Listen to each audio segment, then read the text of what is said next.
Live the podcast, and today we have another interview from PAX South. This time, we're talking with the CEO of StackUp, Stephen Machuga. If you remember, an interview with Stephen was actually one of our very first episodes way back at PAX South 2017. So, it's all come full circle, and I hope you enjoy. Hey everyone, welcome back to But Why I Love the Podcast, and we're live from PAX South 2020 in San Antonio, and we're here with Steve Machuga. Hey everybody, welcome. We were just talking about how I was your first interview back in, or one of your first interviews. No, our very first interview. So for those of you who don't remember, Steve Machuga is on episode 3, and we are now at episode 127. Couple things have had between that. Yes, and now. StackUp, and obviously we've done a few things with StackUp over the years, and we kind of want to come back around and talk to you because obviously StackUp has grown. We kind of want to see between what have you done from the past year. You've kind of done the gaming awards. You've kind of got famous. We're standing under a banner of StackUp Attain from the rafters. Yes, that ironically, you put these booths together, and as a charity, they push you as far back into the corner as you possibly can. Like, we're helping. So we spent half of our, online time when we back in the Airbnb. Hey, I'm here and wherever. We can't find you guys. So we figured we'd give this a try, and holy shit, it's been amazing. People are just like, I can see you from everywhere. I came right over. It's like, so it's expensive, but it was definitely one of these like, all right, it's been working. But as far as what the charity's been up to, I mean, the big change since we really talked to you last time was the Overwatch program. Yes. Suicide prevention awareness and our pivot into mental health awareness, because we're finding it's obviously the suicide is important, but as far as the charity goes, not everybody can understand what it's like having served in the military. Everybody, year of our Lord 2020, everybody can relate to mental health in some way, shape. Everybody's got anxiety. Everybody's got problems, and they can definitely understand. So imagine you were in the military and you have all these other problems. Like, imagine having anxiety, but 10 times worse having served in the military. And I can understand that. I didn't serve, my family didn't serve, but I have anxiety. I can understand that, and it's opened us up to a whole new population of people that get us now. So it's kind of changed, and then obviously the suicide prevention, which I think really ratcheted things up for us, because it's one, all of our programs are mental health based, and we never thought of it that way. Good morale, being able to opening up one of our supply crates and getting an Xbox while you're deployed overseas, or you kind of forget that gaming is a luxury for a lot of folks, or could be a luxury, but a lot of the requests we get from folks that are back home is I didn't used to play games with my guys or my unit, and I couldn't pay for rent or whatever. I had to sell it. So we're finding that's another big piece of it. Well, here we get every now and again we'll get a crazy request like, "Hey, my PlayStation 2 finally broke, and I have no way." It's wow, really? Holy shit. So yeah, things like that. But the suicide prevention piece has just taken it to a new level, because we're having conversations with individuals now that it changes everything. It's individuals who are at their worst point in their lives. They don't know where else to turn. The VA is just pumping pills into them, and they don't feel comfortable going to the VA or getting psychiatric help that they need. And we act as kind of a bridge where it's like, hey, we're a community that if you need to talk to somebody, we can jump in a game. We can get you in a position where you feel comfortable. I mean, I kind of had that realization a couple of years ago. I did an interview with Polygon, and they had me sitting in front of playing Battlefield, and I was doing the interview while I was playing Battlefield, and I watched the interview later, and the shit that was coming out of my mouth, that when you're doing an interview, you kind of have your walls up, you're kind of guarded, you're like, here's what I can say, here's what I can't say. When you're multitasking, as a lot of people thinking that I'm a good multitasker. No, you're just doing two things really poorly. And I was one of those guys for a long time, I'm good at multitasking. It's horrible. I didn't realize it. So watching that interview was like, hey, there's something here. We can distract folks and get them to talk about what's really on their minds while they're playing games. So it turned into, but the Overwatch program is more about just servicing individuals who come in through our Discord and help out, get them talking or get them off the ledge and get them the real support they need. Because we just have trained volunteers. Right. So, and I'm sorry, that was a very, very long. That was a great Oh, no, that was a great answer. Okay. I just kind of expand on that because obviously we talked about going to Discord, making comfortable and everything, but you all actually work with like the American Society of Suicidology. There we go. And And then obviously in other types of kind of becoming a resource. Can you kind of go pointing to like coming, I guess, from like we're just talking in Discord to almost becoming like an official resource? Yes, that was definitely a surprise when we got that. I thought when we put in for that, and it's the National Resource Directory for the government. Yes. And I put in for that as almost like a joke. Like, okay, well, they're never, if they even see this, request 3 years from now, and within like a week, they're like, yep, you're in. Oh, okay, that was fairly simple. But we met all the requirements, and they, I guess they saw what we were doing over here, where it's like, I think obviously the VA is overwhelmed. Right. They don't have the support, and anything that they can throw against the wall and get some help with, I think they're going to. And then our work with the CDC, Center for Disease Control, opened up a lot of doors with that as well. Sorry. You're fine. Can you talk a little bit about that? Because, for people who are listening, when you're at a convention and you see a gaming charity, you don't think of the CDC or like a group that works at the CDC. Right. Like, can you go into that a little bit? We applied for a grant a couple of years ago with them because they were looking to come up with solutions for the ever-growing suicide problem in this country. And it's only getting worse. It's the second most, what's the word I'm looking for? Leading cause of death for 18 to 35-year-olds in this country. And wait a second. And okay, we're back. It's the second leading cause of death in this country for 18, like military-age males and females. So it's like no one has a right answer. So I'm sure they saw what we were doing, and that was the big conversation we had with them. It's like, you guys are doing something. You are bringing support to individuals in a place where they feel comfortable.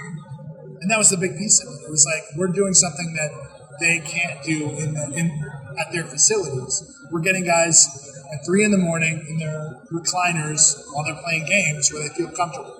And if we can hit them there, then we can act as a buffer until they can go get the help they need. So, yeah, it's a big that CDC that partnership with them was really, really important for us.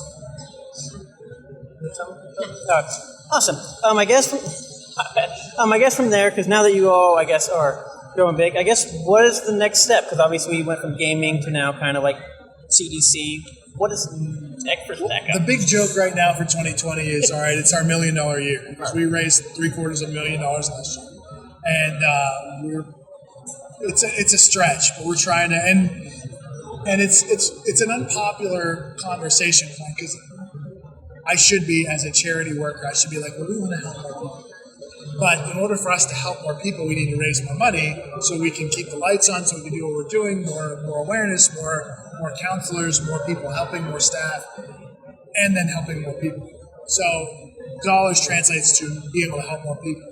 So that's our goal right now. There's a lot of like sub goals under that as far as like, here's where we can go next, like an actual office space where we can have like a sales team and the suicide team brought together. Like, we've got ideas, but we'll see where this year goes. It's kind of one of these things where we have some goals in place, but as random opportunities have been getting dropped in our laps, it's like we're not changing the mission at all, but some of our goals might shift based on how like the response will be. So, if you guys had ninja race money, you all had a we certainly did. That was it wasn't so much raise money; it was the family feud. Win money. There we go. Yeah, it was very much like this guy's gonna go around. But yeah, that was very. Let me finish up. No worries. I just wanted to say, whoever is that people is here as well. Perfect. So I don't think he's in the booth right now. I just want to I will hunt you down. Thank you very much. Can't hide. Nope. Can't hide. I'm really trying, guys. You're good. But where were we at? Shit. The ninja thing. Oh, Ninja. Yeah, the Family Feud thing. It wasn't so much. Thank God. He won. That was awesome. It was one of those things where, he pulled it out in the clutch at the end there. We were kind of like, because the other team / family they still took home 10K, but because he won, we ended up getting 25K. And almost more than the money was the Ninja doing something for us, because we had a lot of people reach out to us afterwards who didn't know who we were, and then it was because they brought us on the map. It was kind of like it was a level of awareness, for smaller charities. I mean, we're at the point now; it's like breast cancer awareness. Like, I think we're good. We got it. We know what it is. Yes. But for organizations like ours, awareness campaigns are pretty useful. So anytime anybody's doing something like that for us out there in the world, it's really useful, especially a name like that. So when I ran into them at the Game Awards, it was like the first time I'd never actually met them before. And ironically, the funny story, a year ago was when we first found out that they were Ninja's manager / wife, Jessica, randomly DM'd us on Twitter and said, like, at PAX South last year. So we're at the Airbnb at like 11 o'clock in the morning, was it like 10 or 11? And I was still in bed, kind of just lazing around. And Brian, who runs our social media, like texted me. He's like, "Wake up, get up here now." I was like, "What the okay, what's going on?" I was like, "Hey, everybody, what's going on?" Show me the DM. I'm like, "Holy shit!" It's like, and of course you're like, "Okay, well, this is going to change everything." Now we're best buds with Ninja, and it was not that, obviously. It was a one-off thing. Like we were kind of thinking like, "Hey, now we're best buds. We're gonna do all kinds of. He's gonna invite me to his awesome thing. And we're gonna do all this awesome stuff." It wasn't. It was like obviously they're getting hit up about 1 million times a day. And it was like one of those, the fact that they were able to, we didn't reach out to them at all. Yeah. We didn't do anything. The fact that they found us and they said, "We want to work with you guys for this thing." I didn't realize how much of an honor that is. Because just to cut through the noise and bullshit that those people must get on a day-to-day basis, it's huge. So, but it took from that moment in January 25th of last year all the way to they didn't tell us what, they didn't say what they were doing. It's like, "We're doing something for you guys." And so our minds ran wild. We're like, "They're gonna invite us to their compound, we're gonna fly some veterans out." We're like, "What does this mean for us?" It took months to get that, and then they said, "All right, we're doing a television show," and then it went dead again. And we're trying to get more information. It's like, "What's the television show? What is it? What is it?" And then June, they told us, "Okay, it's Family Feud, this, that, and the other thing," and then it went quiet again. It was like, "All right, well, now we know what this." Okay, so, and they had done Family Feud before. They had done Family Feud a couple of years previously as a family before the Ninja explosion. Yeah. And ironically, so they brought him back on for that. It was just like the fact, and then the ironic part about all of this is they barely even mentioned the charity at the event. At the family event, it's like, "And he's raising money for Stack Up. So Ninja, tell us about it." Didn't say anything about the charity. It was ramped right over it. It was So you can't win them all. But the awareness campaign that Ninja brought to us was really cool. It was awesome. We're glad we could do it, and hopefully we'll do something again. Awesome. I guess my last question is, how was the Gaming Awards? You ended up on the big screen. Everybody knew you took so many photos. How was those 48 hours or 24 hours? So if you saw the Game Awards, you saw me in that ridiculous red suit. I had been meaning to do that suit thing for a while, and then the Game Awards thing came along. Well, now we have a reason. I'm in Los Angeles. Let's go do this. So I took a friend of mine out who was a fashion designer, and I'm like, "Do me up. Let's do this." And she picked all that out, and I was like, the 6 to 7 hours before when I was putting it on, I'm like, "I have made a horrible mistake. This is going to be so embarrassing. I'm going to look like such a jackass up there." I got there, and the Game Awards, developers are showing up in their best hoodies. So I come rolling up, and they're like, "What is this guy doing?" But it worked out beautifully, because people, they saw me in the lobby, they saw me, they're like, "Oh, you're that guy." And it was, so it really worked out well. Awareness. That audience of people who are there for that thing, it's some of the biggest VIPs in the industry. And it was from there we ran it. We met up with Norman Reedus and his people. their publicists and everything. Like it led to a lot of like different things that we're looking at in 2020 as far as trying to do something there. But I mean, it was an amazing opportunity. My phone exploded. Like it was just like one of those things like because we went on, they showed our bit right before the Bunsen Honeydew and that whole thing, and I knew that was coming, but because my phone was like, and I'm just like, shit, like just texts and voicemails and people, and I'm just like, so I'm trying to watch this and I'm trying to respond. Oh, thank you very much. Like, oh, this was awesome. Thank you. Like, oh, hey, see you. I saw you. Oh, thank you. Like, because it apparently went out to 30 million people. Like, as far as people watching that thing, so it's like again awareness campaign. It's so, and the funny thing about that whole thing is, like, when I heard that they were doing this, like, when we got the nod for this thing, I thought, like, hey, look, you don't get into this line of work, like, you don't get into this line of work to be famous. You don't get into this line of work to make a lot of money. So, with that said, I knew what that program was. I knew what Facebook, like, Global Gaming Citizen was, and I'm like, oh, Steve Machuga, Global Gaming Citizen. That's so nice. And then so I started explaining my story, and when I started talking about the suicide awareness stuff, they go, "Oh, that's fascinating." And I was like, and so they like, and I was like, "Yeah, our counselor up in Seattle, Matt, like he's the guy who's in charge of it. He's got a hell of a story." And I'm like, "Oh, so let's talk to Matt about all this." And I'm just like, "Okay, like, yes, and me too, right? Like I'm in there too, right?" And so it kind of, and so you watch the bit, and it's primarily about Matt and his like thing. And so there's this little like demon in me that I'm like, that was my thing. But when you watch the video, it makes perfect sense. It's like it couldn't have been about, it shouldn't have been about me. It should have been like for the good of the organization. They couldn't have cut that better.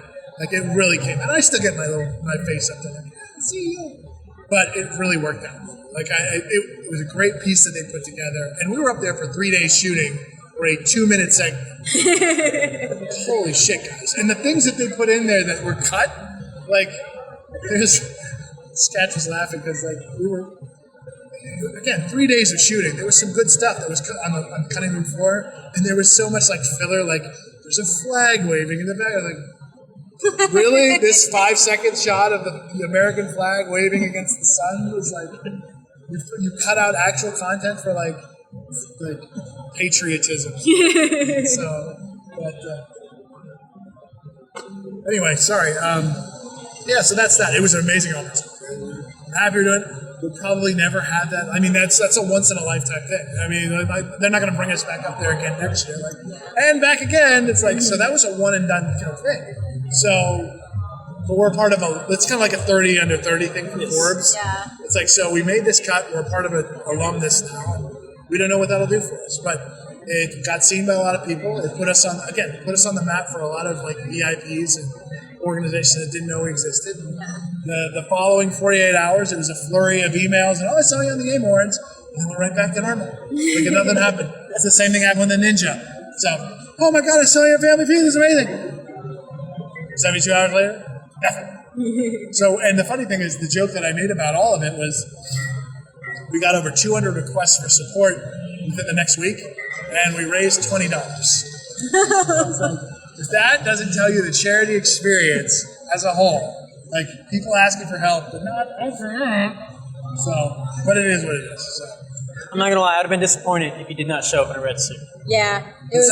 I would have been disappointed if you did not show up in a red suit. Oh yeah, no, it would have been red something. But I mean, it was one of those like, what am I gonna? I can't wear a hoodie. Like, it's our Oscars. I thought that I was literally standing in line with folks like developers. They're wearing like their best T-shirts, and it's like you didn't know a little overdressed. $1,000 jacket, graphic tee. Yeah, do the Phil Spencer, right? Yeah. Here's my Battletoads. I mean, I will say we were each watching in our own offices, and immediately Matt was like, "Steven!" I was like, "Oh my God, that's Steven!" Like automatically, like when you came on, I was like, "Oh shit, that's cool." It definitely is one of those, and we got more time than a lot of the awards do. Yes. I mean, it was like it was a 2-minute bit, and then you think about like, all right, best sound design, ramp right over that. They would have already started reading them from a list. Yeah, it's like here's this list. It's like Jesus Christ. It was surprising. Like You got more time than the best voice actors. You got more time than Mads Mikkelsen.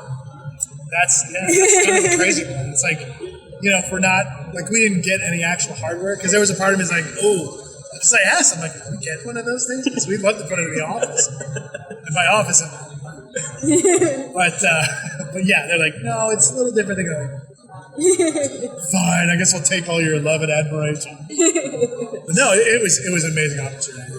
I don't know where I honestly don't know where we go from here. Like it's kind of one of these like we're checking off all these great things in the games industry, and now it's like all right, let's see what else is out in the universe. Like, I guess we break into mainstream as the next real major piece. You can start showing up on billboards in Times Square and stuff, right? Yeah, I mean, Really, it's like all right, we're doing pretty well here in our little fish bubble, our little fish bowl. It's a big fish, small pond kind of mentality. Yeah, something like and now it's like, all right, now we got to start taking our show on the road and trying to get people who don't get gaming into it. But that population is getting smaller and smaller every year. Yeah. You know, it's like we're talking to Fortune 500 companies, and you talk to C-level staff, and they're just like, well, I don't get it, but let me tell you about my 20-year-old son. Holy shit, that's all he talks about. It's like, yeah, we know. Because you raised him on an iPad with Minecraft on it, and now he knows video games, and there you go. So, you know, it's just a matter of time before those kids are either putting on uniforms, joining the service, or, you know, next congressmen, senators, like people in positions of power. We're going to have a president who's played through GTA 6 or 7.